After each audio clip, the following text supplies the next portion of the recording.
తెలుగు రాష్ట్రాల్లో 450కి పైగా రోబోటిక్ సర్జరీలు సక్సెస్ఫుల్ గా చేసిన ఘనత మణిపాల్ హాస్పిటల్దే.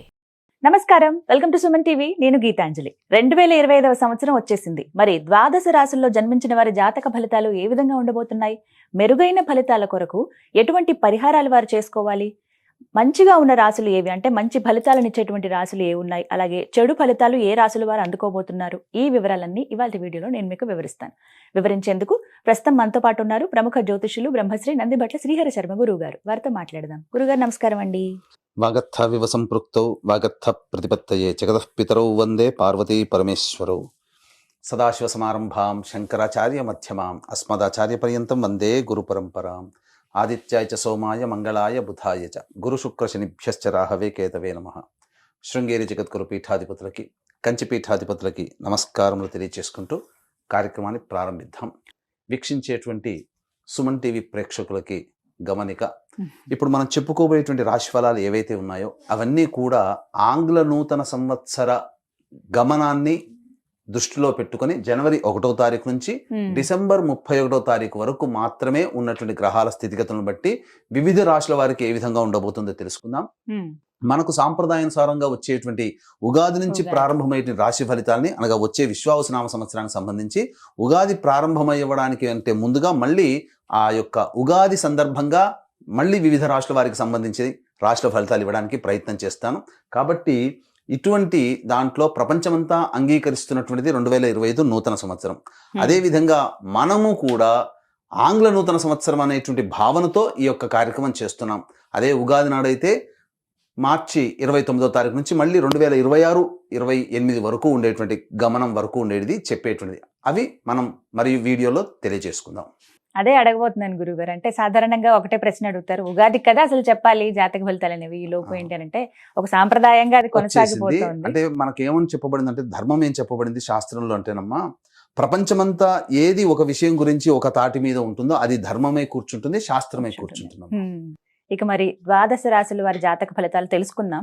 ముందుగా గ్రహస్థితులు ఏ విధంగా ఉన్నాయో తెలియచేస్తారా? జనవరి 1, 2025 నుంచి. ఇక గ్రహస్థితిలోకి గనక గమనించుకున్నట్లయితే ముఖ్యంగా గురువు 9th మే వరకు కూడాను ఈ వృషభ రాశిలో సంచారం చేస్తున్నాడు. 9th మే నుంచి మిథున రాశిలోకి సంచారం, 9th మే నుంచి సెప్టెంబర్ 27వ తారీఖు వరకు. ఇక సెప్టెంబర్ 28 నుంచి నవంబర్ 11వ తారీఖు వరకు కర్కాటక రాశిలో. ఇక నవంబర్ 12వ తారీఖు నుంచి డిసెంబర్ 28 వరకు కర్కాటక రాశిలోనే వక్రీకరించే స్థితి పొంది ఉండడం. ఇక శని భగవాన్ల వారిని కనుక చూసుకున్నట్లయితే 15 ఏప్రిల్ వరకు కుంభరాశిలో సంచారం చేస్తున్నారు. 16 ఏప్రిల్ నుంచి అక్టోబర్ 9వ తారీఖు వరకు మీనరాశిలో సంచారం. ఈ మధ్య కాలంలో జూలై 8వ తారీఖు నుంచి వక్రీకరించి మీనరాశిలోనే సంచారం చేస్తున్నాడు. అలాగే అక్టోబర్ 10వ తారీఖు నుంచి కుంభరాశిలో సంచారం చేస్తూ వక్రీకరించి కుంభరాశిలో, నవంబర్ 26వ తారీఖు నుంచి వక్రత్యాగము శని భగవాన్ల వారు చేస్తున్నారు. ఇక రాహుకేతులు కనుక చూసుకున్నట్లయితే 15 మే వరకు కేతువు కన్యలో మరియు రాహువు మీనరాశిలోకి, అలాగే 16 మే నుంచి సింహరాశిలో కేతువు, అలాగే కుంభరాశిలో 16 మే నుంచి రాహుగ్రహ సంచారం జరుగుతుంది. ఇక్కడ గమనించుకున్నట్లయితే ఇక్కడ వీక్షించేటువంటి ప్రేక్షకులకు అందరికీ తెలియజేయాల్సినటువంటి అంశం ఏంటంటే, ముఖ్యంగా అందరూ ఈ ద్వాదశ రాశుల గురించి రాగానే అందరూ ఆలోచించేటువంటిది ముఖ్యంగా శని దోషం, ఏలినాడు శని, అష్టమ శని, అర్ధాష్టమ శని, కంటక శని, యోగ శని, ఈ శని దోషాలు. అయితే ఇక్కడ 15 ఏప్రిల్ వరకు శని కుంభరాశిలో సంచారం చేస్తూ 16 ఏప్రిల్ నుంచి మీనరాశిలోకి సంచారం చేస్తున్నా, ఈ యొక్క జూలై 8 నుంచి మీనరాశిలోనే సంచారం చేస్తూ వక్రీకరించినటువంటి కారణం చేత మళ్ళీ ఈ కుంభరాశి ఫలితాన్ని ఇస్తాడు. అక్టోబర్ 10న కుంభరాశిలోనే వక్రీకరించి ఉన్నటువంటి స్థితిగతుల చేత ఏమవుతుంది, మళ్ళీ మకర రాశి ఫలితాన్ని శని భగవానులు ఇస్తారు. కాబట్టి అర్థం చేసుకోవాల్సినటువంటి అంశం ఏంటంటే, ఎవరికి కూడాను ఈ సంవత్సరం శని భగవానుడు యోగదాయకంగా పూర్తిగా లేడు. 12 రాశుల వారికి అష్టమ శని, అర్ధాష్టమ శని, కంటక శని, యోగ శని, దాంపత్య శని, ఈ రాశుల ఈ యొక్క దోషాల శని దోషాలు ఏదో ఒక సందర్భంలో కొన్ని నెలల పాటు అందరూ రాశుల వారు అనుభవించాల్సిందే తప్ప ఇక్కడ ప్రత్యామ్నాయము లేదు. కాబట్టి ఇక కుంభరాశి వారికి ఏలినాటి శని వెళ్ళిపోతుందని సంతోషం కానీ, ఈ యొక్క సంబంధించి మకర రాశి వారికి ఏలినాటి శని వెళ్ళిపోతుందని సంతోషం కానీ, లేకపోతే కర్కాటక రాశి వారికి అష్టమ శని దోషం పోతుందని కానీ భావించాల్సిన అవసరం లేదు. వృశ్చిక రాశి వారికి అర్ధాష్టమ శని దోషం పోతుందని కూడా భావించాల్సిన అవసరం లేదు. ఎందుకంటే శని మళ్ళీ రుజుమార్గంలో వెళ్ళి మళ్ళీ వక్ర మార్గం చేత వక్రగతిన సంచారం చేస్తున్నటువంటి కారణం చేత 12 రాశులు శని ప్రభావానికి గురవుతాయి. కాబట్టి ఈ సంవత్సరం అన్ని రాశుల వారు శని దోష పరిహారములు ఖచ్చితంగా చేసుకోవలసినదే, అందులో సందేహం లేదు. గ్రహస్థితులు అయితే ఈ విధంగా ఉన్నాయి. గురుగారు, ద్వాదశ రాశుల జాతక ఫలితాల్లో భాగంగా ఇక రాశి ఫలితాలు ఎలా ఉన్నాయో తెలుసుకుందాం. ముందుగా మేషరాశి. మేషరాశి వారి గనక ఈ యొక్క 2025 సంవత్సరంలో జనవరి 1 నుంచి డిసెంబర్ 31 తారీఖు వరకు గ్రహ స్థితిగతులను బట్టి ఏ విధంగా ఉండబోతుందో తెలుసుకుందాం. ముందుగా ఈ నవగ్రహాల్లో గురువు, శని, రాహు, కేతులు అత్యంత ప్రధానమైనటువంటి ఫలితాలను ఇచ్చేటువంటి గ్రహాలు. ఇక రవి గనక చూసుకున్నట్లయితే ప్రధానంగా ఉద్యోగ సంబంధమైనటువంటి విషయాల్లో ఏ విధంగా ఉంటుందనేటువంటి విషయాల గురించి మనకు తెలియచేయడం జరుగుతుంది. ఇక గమనించుకున్నట్లయితే 9 మే వరకు కూడాను గురువు ఈ యొక్క వృషభ రాశిలో సంచారం చేస్తున్నటువంటి కారణం చేత మార్చి వరకు కూడాను గురువు వక్రీకరించే స్థితి పొంది ఉండడం. ఈ కారణం చేత జన్మగురు ప్రభావాల్ని గురువు కూడా అందిస్తూ ఉంటాడు. ఎప్పటి వరకు? ఈ సంబంధించినటువంటి మార్చి వరకు. మార్చి తర్వాత ఏప్రిల్ అండ్ మే 9 వరకు కూడాను ద్వితీయ గురు ప్రభావము. కాబట్టి జనవరి 1 నుంచి మార్చి వరకు కూడాను ప్రధానంగా అనుకున్నటువంటి పనులలో కొన్ని ఆటంకాలు అనేటువంటివి గురువు గారు ఇస్తున్నారు. కాబట్టి గురు అనుగ్రహాన్ని పొందే ప్రయత్నం మార్చి వరకు కనుక చేసినట్లయితే సంబంధించినటువంటి పనులన్నీ కూడాను యోగవంతదాయకంగా ఉంటాయి. ఇక మార్చి నుంచి మే 9వ తారీఖు వరకు కూడాను వృషభ రాశిలో సంచారం చేస్తున్నటువంటి కారణం చేత రావాల్సినటువంటి రాని బాకీలు అన్నీ కూడాను వసూలు అవుతాయి. ధనపరంగా అన్ని వృత్తుల్లో ఉన్నటువంటి వారికి ధనాదాయం చాలా చక్కగా ఉంటుందని చెప్పవచ్చు. ఇక 9 మే నుంచి సెప్టెంబర్ 27 వరకు మిథున రాశిలో సంచారం చేస్తున్నటువంటి కారణం చేత కొంత సోదర సోదరిమణులు మరియు తెలిసినటువంటి వారి మధ్య కొంత విభేదాలు వచ్చేటువంటి అవకాశాలు ఉన్నాయి. కాబట్టి జాగ్రత్తలు పాటించండి. అయితే సంఘంలో పేరు ప్రతిష్టలు పొందినటువంటి వ్యక్తుల యొక్క పరిచయ ప్రభావాలు మే 9 నుంచి సెప్టెంబర్ 27 మధ్య కాలంలో ఏర్పడతాయి. అయితే సెప్టెంబర్ 28 నుంచి నవంబర్ 11 మధ్య కాలంలో కర్కాటకంలో స్థితి పొంది ఉన్నటువంటి కారణం చేత కొన్ని ప్రయత్నాలలో ఆటంకాలు అనేటువంటివి కలుగుతాయి. కాబట్టి గురుగ్రహ ప్రభావం వలన సామాన్యమైనటువంటి ఇబ్బందులే తప్ప చెప్పుకోదగినటువంటి ఇబ్బందులు ఈ యొక్క సెప్టెంబర్ 28 నుంచి నవంబర్ 11వ తారీఖు మధ్య ఉన్నటువంటి కాలంలో కలగదు. ఇక నవంబర్ 11 నుంచి డిసెంబర్ 28వ తారీఖు మధ్య కాలంలో వక్రీకరించినటువంటి గురు ప్రభావం చేత మళ్ళీ తృతీయ సంబంధమైనటువంటి ఫలితాలను కూడా గురువు గారు అందజేస్తున్నారు. కాబట్టి ఈ సమయంలో ముఖ్యంగా సెప్టెంబర్ 28 నుంచి డిసెంబర్ 28 మధ్య కాలంలో నూతన వాహన కొనుగోలు లేదా గృహాలు ఏర్పరచుకోవాలి, స్థిరం అనేటువంటిది కావాలనుకునే వాళ్ళకి ఈ సమయంలో గురుగ్రహం అనుకూలంగా మీకు నూతన గృహ వసతి కానీ లేకపోతే వాహన వసతి కానీ మీకు అందించడం జరుగుతుంది. ఇక ప్రధానంగా చూసుకున్నట్లయితే మేషరాశి వారికి లాభస్థానంలో శని సంచారం 15 ఏప్రిల్ వరకు ఉంటుంది. కాబట్టి జనవరి 1 నుంచి 15 ఏప్రిల్ వరకు కూడా శని యోగ స్థానంలో స్థితి పొంది ఉన్నాడు. కాబట్టి అద్భుతమైనటువంటి ప్రతి ప్రయత్నంలో కూడా అద్భుతమైనటువంటి ఫలితాలు ఈ యొక్క శని ప్రభావం వల్ల మేషరాశి వారు పొందుతారని చెప్పవచ్చు. అయితే ఇక 16 ఏప్రిల్ నుంచి శని కుంభరాశిలోకి సంచారం చేస్తున్నటువంటి కారణం చేత 16 ఏప్రిల్ నుంచి ఏలిన నాటి శని ప్రభావానికి మేషరాశి వారు గురవుతారని చెప్పవచ్చు. అయితే చింతించాల్సిన పని లేదండి. మేషరాశి వారికి ఏలినాటి శని ప్రభావం ఎంతవరకు ఉంటుంది? 16 ఏప్రిల్ నుంచి అక్టోబర్ 9 వరకు మీనరాశిలో ఉంటారు. కానీ ఇదే మీనరాశిలో జూలై 8 నుంచి వక్రీకరించినటువంటి కారణం చేత మళ్ళీ లాభస్థాన ఫలితాన్ని కూడా శని భగవాన్లు అందిస్తారు. కాబట్టి ఏప్రిల్ 16 నుంచి జూలై 8 మధ్యకాలం మాత్రమే ఏలిన నాటి శని ప్రభావానికి గురవుతారు. అనగా ఏప్రిల్ 16 అంటే మే, జూన్ దాదాపుగా 2 నెలలు మాత్రమే అని చెప్పవచ్చు. 2 నెలలు దాదాపుగా 60-70 రోజులు, 70 రోజుల వరకు వేసుకోవచ్చు ఉజ్జాయింపుగా. అంతవరకు ఏలినాటి శని ప్రభావం జూలై 8వ తారీఖు నుంచి అక్టోబర్ 9వ తారీఖు వరకు కూడాను కుంభరాశిలో సంచారం చేస్తుంటారు. ఎప్పటి నుంచి? మీనరాశిలోనే వక్రీకరించే స్థితి పొంది ఉండడం. అక్టోబర్ 10 నుంచి కుంభరాశిలోకి మారి అప్పుడు మళ్ళీ వక్రగతిన ఫలితం ఏమవుతుంది? శని భగవానుల వారు వక్రగతిన ఫలితం ఉన్నప్పుడు లాభస్థాన ఫలితాలని, దశమస్థాన ఫలితాన్ని ఇస్తాడు. కాబట్టి ఈ ప్రభావం వలన అక్టోబర్ 10 వరకు ఈ సంబంధించినటువంటి కుంభంలో వక్రీకరించి ఉండి నవంబర్ 26వ తారీఖు వరకు కూడాను కుంభరాశిలోనే వక్రీకరించినటువంటి గ్రహ ఫలితం ఏమవుతుంది? ఉద్యోగ మార్పులు చేసుకోవాలనే ఆలోచన ఉన్నటువంటి వాళ్ళకి ఈ యొక్క అక్టోబర్ 10 నుంచి నవంబర్ 26 వరకు ఉన్నటువంటి కాలం యోగ కాలము. అన్ని విధాలుగా సహాయ సహకారాలు, ముఖ్యంగా తీర్థక్షేత్ర సందర్శనం, పుణ్య నదీ స్నాన ప్రభావం ఈ అక్టోబర్ 10 నుంచి నవంబర్ 26 మధ్య కాలంలో జరుగుతుంది. అలాగే గురుగారు, మేషరాశిలో జన్మించిన వాళ్ళు వివిధ రంగాల్లో స్థిరపడి ఉంటారు. వివిధ రంగాల వారికి ఈ 2025వ సంవత్సరం ఎలాంటి ఫలితాలు ఇవ్వబోతోంది? ఏతవాత చూసుకున్నట్లయితే ప్రధానంగా ఉద్యోగం చేస్తున్నటువంటి కేంద్ర రాష్ట్ర ప్రభుత్వ ఉద్యోగస్తులకి ప్రమోషన్స్తో కూడుకున్నటువంటి బదిలీలు ఉంటాయి. అలాగే నిరుద్యోగస్తులకి ఉద్యోగము లభిస్తుంది. ప్రైవేట్ ఉద్యోగస్తులైతే ఉద్యోగ భద్రత పెరుగుతుంది. ముఖ్యంగా సాఫ్ట్వేర్ రంగంలో ఉన్నటువంటి వారికి ఊహించని విధంగా వారికి హైక్ అనేటువంటిది జరగడం, అలాగే విదేశీయానానికి వెళ్ళాలనే కోరిక వారు ఈ సంవత్సరంలో నెరవేర్చుకోవడం అనేది తథ్యంగా కనిపిస్తుంది. అయితే ఉద్యోగ మార్పుని పొందాలి అనుకునేటువంటి వాళ్ళు ఎప్పుడు ఏ సమయంలో ప్రయత్నం చేయాలి అని అనుకున్నప్పుడు జనవరి 11వ తారీఖు నుంచి మార్చి 13వ తారీఖు వరకు ఉన్నటువంటి కాలము అద్భుతమైన కాలము. ఖచ్చితంగా నిరుద్యోగస్తులు జనవరి 11 నుంచి మార్చి 13 మధ్య కాలంలో మీకు స్థిర ఉద్యోగం అనేటువంటిది లభించబోతుంది.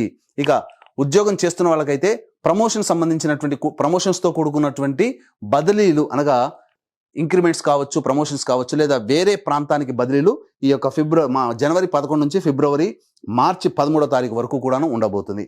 మళ్ళీ ఇక మారినటువంటి ఉద్యోగంలో ప్రయత్నంలో కానీ లేకపోతే చేస్తున్నటువంటి ఉద్యోగంలో మళ్ళీ ఎప్పుడైనా కానీ మార్పు కనబడుతుందా, నిరుద్యోగస్తులు మళ్ళీ ఏదైనా కొత్తగా ఉద్యోగం మళ్ళీ చేస్తున్నటువంటి ఉద్యోగం నుంచి ఎప్పుడు మళ్ళీ మార్చుకోవాలి అనుకున్నప్పుడు అనుకూలమైనటువంటి సమయం జూన్ 14 నుంచి జూలై 14 మధ్య కాలంలో అనుకూలమైనటువంటి సమయంగా చెప్పబడి ఉంటుంది. మళ్ళీ ఇదే రకమైనటువంటి ఉద్యోగ భద్రత, ఉద్యోగ మార్పుకి సంబంధించి చూసుకునేటువంటి సమయం మాత్రం సెప్టెంబర్ 16వ తారీఖు నుంచి అక్టోబర్ 15వ తారీఖు వరకు ఉన్నటువంటి కాలము అద్భుతమైన కాలంగా ఉద్యోగంలో ఉన్నటువంటి వాళ్ళకి, కేంద్ర రాష్ట్ర ప్రైవేటు ఉద్యోగంలో ఉన్నటువంటి వాళ్ళకి చెప్పబడి ఉంటుంది.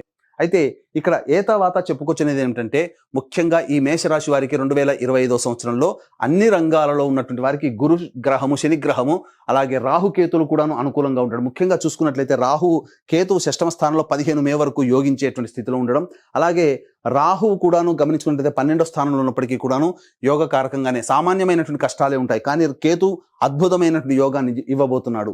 ఇక ఈ 15 మే నుంచి రాహువు కుంభరాశిలోకి ప్రవేశం చేయనటువంటి కారణం చేత అద్భుతమైనటువంటి యోగదాయకంగా ఉంటుంది. ముఖ్యంగా మార్కెటింగ్ రంగంలో ఎవరైతే ఉంటారో వాళ్ళకందరికీ కూడాను అనూహ్యమైనటువంటి విజయాలు పొందుతారు, టార్గెట్లను రీచ్ చేసుకోగలుగుతారు, ప్రమోషన్స్ని కూడా పొందగలుగుతారు. ముఖ్యంగా సాఫ్ట్వేర్ రంగంలో ఉన్నటువంటి మేషరాశిలో జన్మించినటువంటి వాళ్ళకి 16 మే తర్వాత వారు కోరుకున్నటువంటి జీవితాన్ని పొందుతారని చెప్పడంలో ఏమాత్రం సందేహం లేదు. అయితే ఇక్కడ ప్రధానంగా చూసుకోదలిచినటువంటిది supermarket, food processing, general store, restaurant బిజినెస్లో ఉన్నటువంటి వాళ్ళు, అలాగే ఈ సంబంధించినటువంటి కుకింగ్ సంబంధించినటువంటి రంగంలో ఉన్నటువంటి వాళ్ళు, అలాగే ఎడ్యుకేషనల్ ఇన్స్టిట్యూషన్స్ మరియు జ్యువెలరీ రంగంలో ఉన్నటువంటి వాళ్ళు, తీర్థయాత్రలు, పూజా స్టోర్స్ నడిపేటువంటి వాళ్ళు, వీళ్ళందరికీ కూడాను అద్భుతమైనటువంటి యోగ కాలం అనేటువంటిది మే 8వ తారీఖు వరకు ఏర్పడబోతుంది. మే 9 నుంచి సెప్టెంబర్ 27 మధ్య కాలంలో కాస్త జాగ్రత్తలు పాటించండి. ఈ చెప్పినటువంటి రంగంలో ఉన్నటువంటి వారు పెట్టుబడులు పెట్టడానికి కాస్త ముందు వెనక ఆలోచించి పెట్టుబడులు పెట్టే ప్రయత్నం చేయండి. తదనంతరం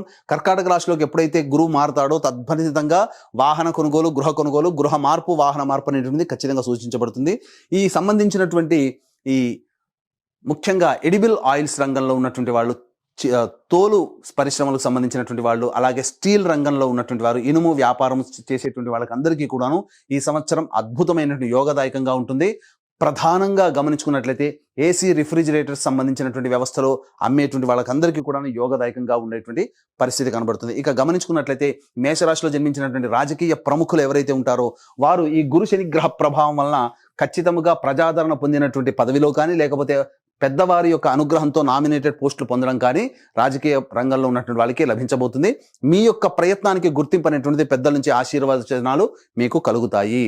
ఇక ఈ యొక్క మేషరాశిలో జన్మించినటువంటి కళారంగములు అనగా సినిమా రంగము, టీవీ రంగము, 24 ఫ్రేమ్స్లో వర్క్ చేసేటువంటి వాళ్ళు, ఎలక్ట్రానిక్ మీడియా, ప్రింటింగ్ మీడియా, అలాగే సోషల్ మీడియాలో ఉండేటువంటి అన్ని రంగాల ప్రముఖులకి, అన్ని రంగాల వ్యక్తులకి కూడాను ఈ మేషరాశిలో జన్మించినటువంటి వారికి అద్భుతమైనటువంటి విజయం ఉంటుంది. ప్రజాదరణ కలిగినటువంటి ప్రాజెక్టులో సైన్ చేయడం, తద్వారా ధనాదాయంతో పాటు మిక్కిలి కీర్తి ప్రతిష్టల యొక్క కళారంగంలో ఉన్నటువంటి వారికి అందరికీ కూడాను ఏర్పడబోతున్నాయి. మంచి స్థితి కలుగుతుంది.